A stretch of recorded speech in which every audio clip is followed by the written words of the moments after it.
was supposed to pledge a lifetime of love and become his wife, but my marital life with David quickly turned into a nightmare. My in-laws doted on their son, and he prioritized them over me, treating me as an afterthought and imposing unreasonable demands. I wouldn't let such people ruin my life, so I devised a surprise to punish everyone involved. My name is Alyssa, and I'm 29 years old. I've been married to David for a year now. We work in the same company and often collaborate on projects.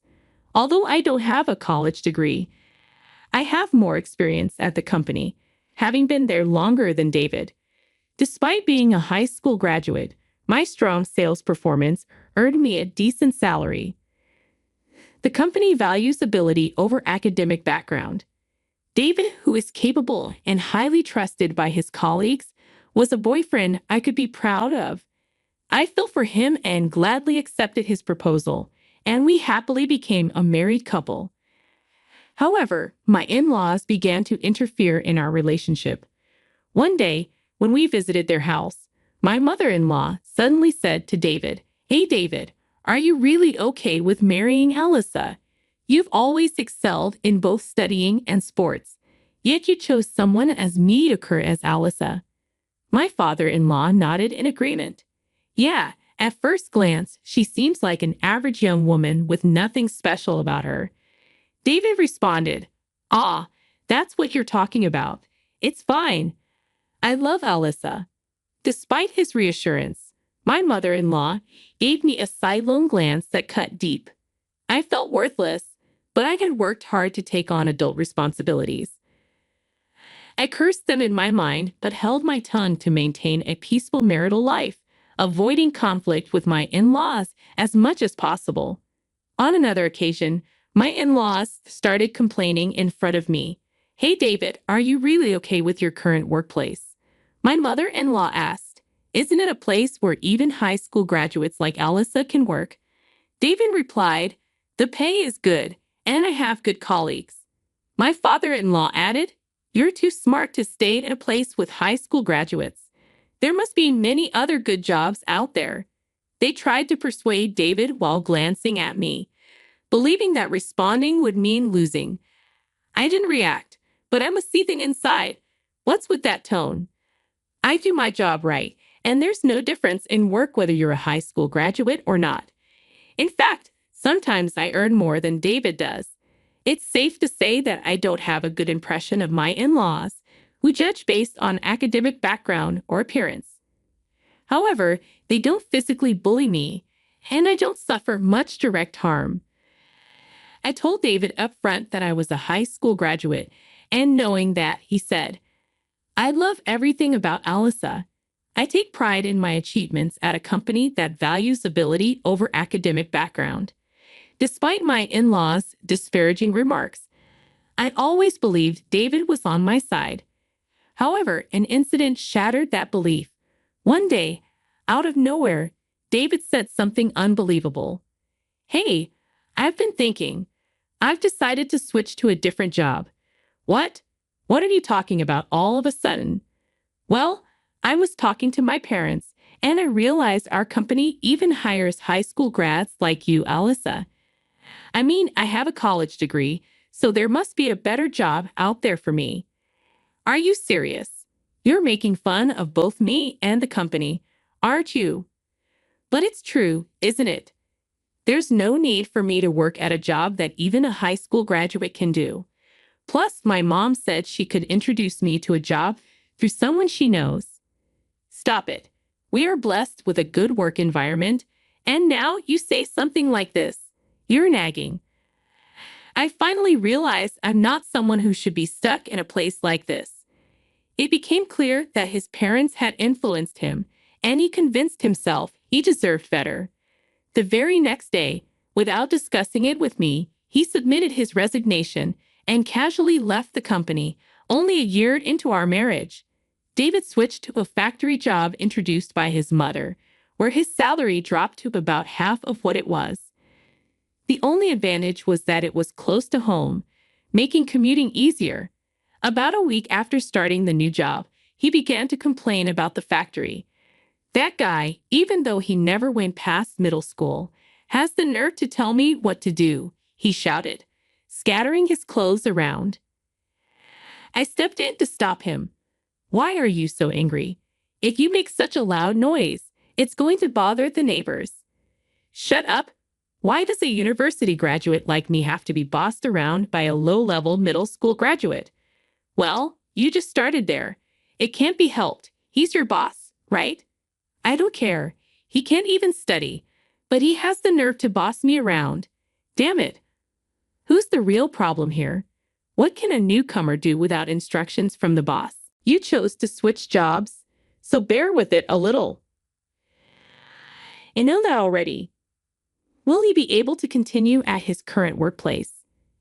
How long can he endure the situation?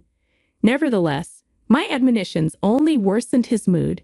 Every day became a struggle to soothe him enough to get him to work. My doubts turned out to be right when one day he caused a major issue at the workplace. You broke the factory equipment. I asked in shock. In response, David slammed his hand on the table. It's not my fault. It's that damn boss who pissed me off. But that doesn't mean you should break the factory equipment. That's absolutely unacceptable. What were you thinking? Had no choice. That guy was bossing me around, even though I'm a university graduate. The trigger was when his boss, who only graduated from middle school, criticized David for not working seriously. In response, David insulted his boss's academic qualifications. It was clear to everyone present that the fault was entirely with David, so they sided with his boss. Enraged, David went into a violent rage and damaged part of the conveyor belt, stopping the production line. He was fired and faced a large claim for damages. Since it was a factory his parents introduced, the damages had to be paid entirely by David and his parents. As a result, David lost all his savings, but even his parents' retirement fund seemed to have vanished in an instant. My parents are struggling right now, but they're moving into this apartment next week, David said, leaving me gasping in surprise. Living together. I never heard about this. You're my wife, right? Just listen and keep quiet. This is a done deal. Got it? With these words, he left the room with a bang. A few days later, my in-laws actually moved into our home. That was a joke. Living together was absolutely impossible, so I confronted my in-laws directly. Father-in-law, mother-in-law, living together is a problem. Shut up. It's your fault our son couldn't make it at the factory, my father-in-law snapped. That's right. It's because you neglected David's mental care, isn't it? My mother-in-law chimed in. Wait a minute. How is this my fault? Can't you shut up? Our life is a mess because of you, my father-in-law retorted. That's right. If you had done things right, this wouldn't have happened. It's all your fault, so living together is natural, right? Huh! What kind of logic is that? Living together is impossible. Shut up. Our home was rented, and we've already terminated the lease. There's nowhere else to go, they insisted. That's right, we have nowhere else to go other than here. Despite moving in without permission, my in-laws had a lot to say. Even David began to insult me, egged on by his parents. Hey, Alyssa, I married you. You should be happy to be married to someone as excellent as me, shouldn't you? Forget about that. Can't you start looking for a job soon? It's hard on the household finances now that we're living together. What did you say? You're cheeky for a wife. Supporting your husband is a wife's duty, and supporting your husband's family is also a wife's duty, right? I was getting sick of David, who spouted nonsense as if it made sense. Moreover, neither he nor my in-laws helped with the household chores at all. I had a job too, so I couldn't make elaborate meals, and the cleaning inevitably got neglected. No matter what they said, I maintained a cool attitude. It's hard on the household finances. If they're not happy with it, they, who caused the situation, should do it, I told them. I kept this attitude for several days until one day, David finally vented his frustration. Hey, what's with your attitude? You're lacking respect for me and my parents. Enough already. I work every day and do all the housework on top of that. You don't help at all, but you complain a lot. What's with that tone of voice? You don't seem to understand your place, do you? With that, David shoved divorce papers in my face. He had even kindly signed them. What is this? Can't you see? It's a divorce paper. Even a high school graduate can understand that, right? Are you serious? Of course. If you have complaints about me and my parents, then we're getting a divorce. Staring at the divorce papers, David spoke with a triumphant look. Let me tell you, even if you throw it away, it's useless. I have more prepared, understand? If you don't want to be divorced, listen to what I say, you stupid high school graduate wife. In that moment, my rage burst forth. I couldn't stand to be with these people anymore.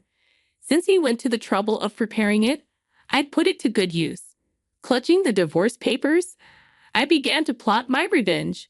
First, I recorded the numerous insults from David and my in-laws on a voice recorder. When my belongings were deliberately broken, I made sure to document that as evidence. By this time, David had started working odd jobs, but none of them lasted even a week. It was as if he had given up on our family. One day, as soon as David came home, he said, "Oh man, I quit this job too because it was too boring." Huh, again, you have no right to complain to me. Right, Dad? Mom? My in-laws just nodded with smiles. This was a usual occurrence, but on this day, my father-in-law delivered the final blow. Speaking of which, I've quit too, David's father announced. What? Father-in-law? What are you talking about? That's what I'm saying. I've quit my job. I'm planning to live off you, Alyssa. Wait, what? You see, my son is too brilliant and prideful to work under those who only graduated middle or high school. We're counting on you, Alyssa, a high school graduate, to work hard. Yeah, let's count on our lowly educated Alyssa to work hard, right, dear? My mother-in-law added. What were they even saying? They intended to live off not their son, but their daughter-in-law. I couldn't stand it any longer. With my father-in-law and husband's simultaneous resignation, I decided there was no point in spending any more time with this family. I finally put all my plans into action. The first thing I did was sign a contract for a new apartment. It wasn't for all of us to move in, of course. It was a new place for me alone. However, I needed time to move without my husband and in-laws noticing, so I gifted them a 5-day trip to give me time to pack.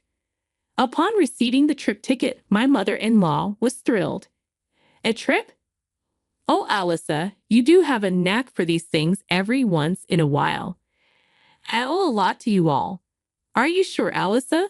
You can come with us if you like, my mother-in-law offered. No, I have work. Please enjoy yourselves without any interruptions. Really? Well then, we'll take you up on your offer and have a blast. When the three left for the trip in high spirits, I carried out my planned move. During this time, I shipped my husband and in-laws' belongings to a weekly apartment I had booked and canceled the lease on our current apartment. Of course, I bore all these expenses.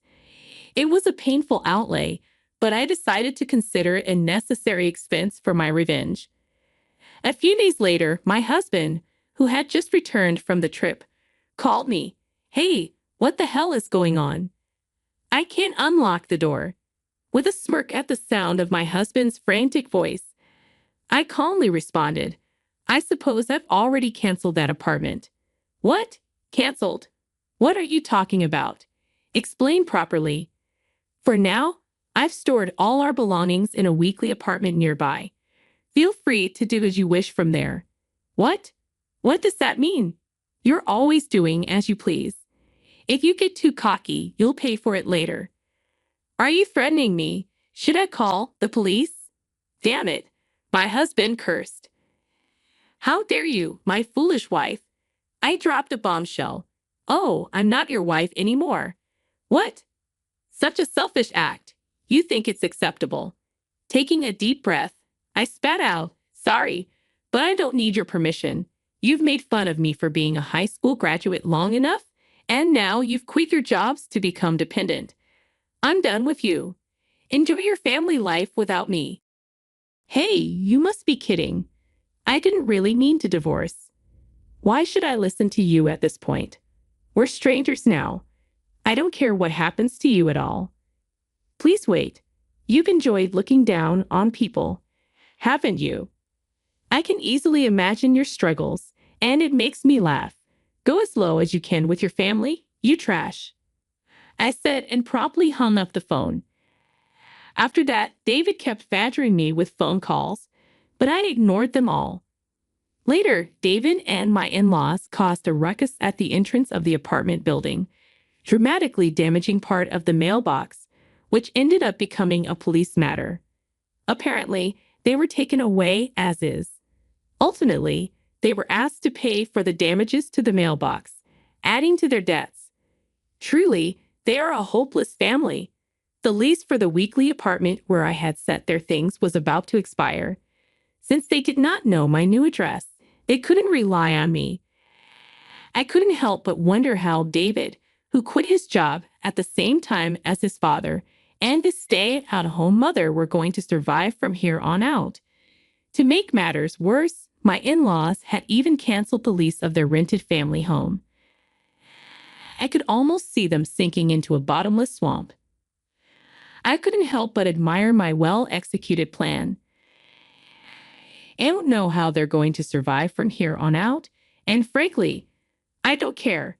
But it's clear their future isn't bright. They brought this upon themselves.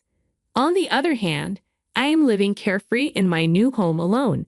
Being able to spend my time leisurely without anyone bothering me is the ultimate bliss. For the time being, I don't think I'll be living with anyone else. From now on, I plan to thoroughly enjoy my time free of any worry.